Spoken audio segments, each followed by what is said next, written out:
তুই আগে কি রান্না শেয়ার করবি? কালকে যে চিংড়ি মাছের মালাইকারিটা করেছিলাম ওইটা আজকে সবার সাথে শেয়ার করব। ও, ওটা খুব টেস্টি। ওটা খুব টেস্টি হয়েছিল। তাহলে হ্যাঁ। চলো সবাইকে বলে দিই। প্রথমত আমাকে দেখে জাজ করো না, কারণ সকাল সকাল ঘুম থেকে উঠে মাছ কাটতে গেছি, তাও আবার জীবনে প্রথমবার। আগে পরে অনেকবারই মালাইকারি করেছি, কিন্তু নিজের হাতে আমি কখনো মাছ কাটিনি। তো চলো তোমাদের সাথে শেয়ার করি। তো খুব বেশি কঠিন কিছু না, আর এই নারকেলের দুধটাই হচ্ছে আসল এই রান্নার ক্ষেত্রে। প্রথমে যেরমভাবে মাছ ভাজা হয় লবণ হলুদ মাখিয়ে 2-4 মিনিট ভেজে নিলেই হবে। চিংড়ি মাছ খুব বেশি ভাজার দরকার লাগে না।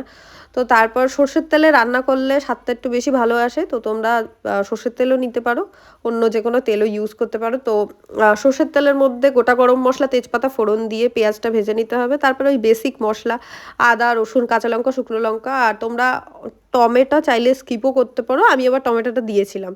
তো তারপরে দুধটা দিয়ে নারকেলের দুধটা দিয়ে ফোটানোর পরে লবণ হলুদ দিতে হবে। তারপর হচ্ছে মাছটাও দিয়ে দিতে হবে, ভেজে রাখা মাছটা, আর ভালো করে ফুটিয়ে নামানোর আগে হচ্ছে ঘি গরম মশলা ওপর থেকে ছড়িয়ে নিতে হবে। যারা চিনি পছন্দ করো চিনি অ্যাড করতে পারো।